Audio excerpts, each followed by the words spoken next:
Boom bada boom boom boom bada boom bam boom bow. This is Max here, back again with another brand new political video. And today we got to talk about why the fuck Republicans didn't do the way we expected them to do in the midterms. And well, the answer is clear and obvious. Here we have the state of Georgia. One time a Senate election and then a governor's election. In the governor's race, Brian Kemp, the Republican, beat Stacey Abrams by about 8 points. And Raphael Warnock and Herschel Walker are going to a runoff election between the two, since neither of them was able to gather 50% of the vote. Now, why did Herschel Walker get 48.5% of the vote and Brian Kemp get 53.4%? Well, the answer is very simple. Suburbs. If we look at the Atlanta area, for the Senate race, this is pretty dark blue, and for the governor's race, it's a more lighter blue. Now, obviously, it still looks pretty similar.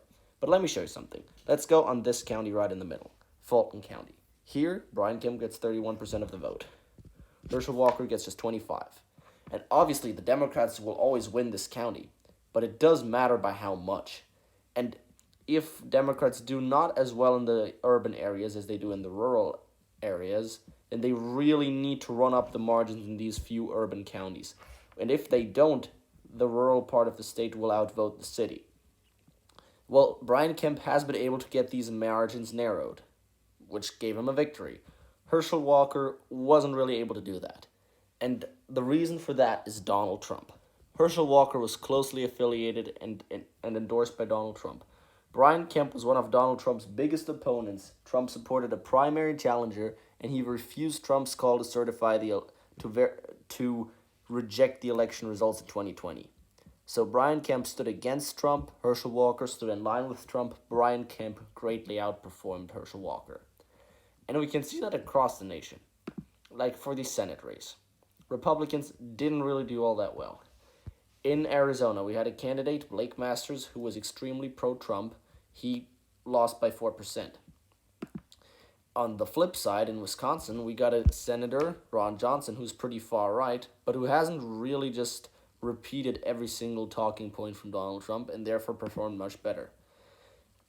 It is really, really obvious that the less a candidate seemed to be affiliated and associated with Trump, the better that candidate seemed to do. And another state where we can see that is Arizona. In Arizona, there's little doubt that things didn't go well for Republicans. Democrat Mark Kelly won a full 6-year term in the Senate. Carrie Lake lost against Katie Hobbs, but do you know why she lost against Katie Hobbs? Because she is an insane lunatic. I mean, maybe don't go as far as saying that, but still, she said that she left the question open of whether she would accept the election results. And she's already blaming her defeat on election fraud in Maricopa County. She's just a bad loser. That's what she is. And I'm saying if Republicans ever want to win another election, they need to move back into the real world and stop denying elections and instead try to figure out a way how to do better in them. Now, that doesn't mean that everything in Arizona was bad for Republicans. Like, for example, there were Republican wins. I mean, the mine inspector is fairly insignificant. Secretary of State, for example, was a major loss because the Republican candidate was there at the January 6th insurrection. But, for example, Treasurer, where a more traditional, ancestral Republican ran, who wasn't really close with Donald Trump, who just called herself a conservative, Kimberly Yee was able to win by 11 points in the same race in which the Senate and governor candidate for the Republican Party got completely smacked. She completely dominated. She got 55% of the vote in Maricopa County. Let's look at how much Carrie Lake got. Carrie Lake got just 49. And that makes a difference. Maricopa County is the population hub. The suburbs around the major urban core nationwide are the population hub.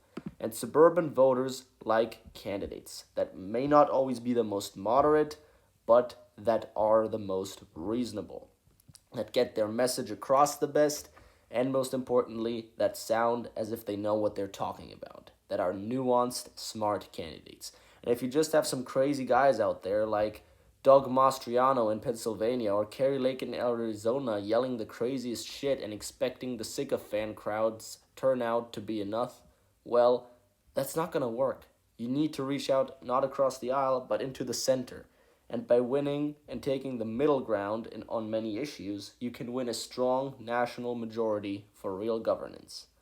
That is my takeaway from the midterm elections. Republicans need to move on from Donald Trump. Doesn't mean they need to move on from conservative policies, but they need to get back to a point where when they're talking about conservative issues, they sound as if they're reasonable and not as if they're insane. That's everything I want to say. Have a good day, guys. Goodbye.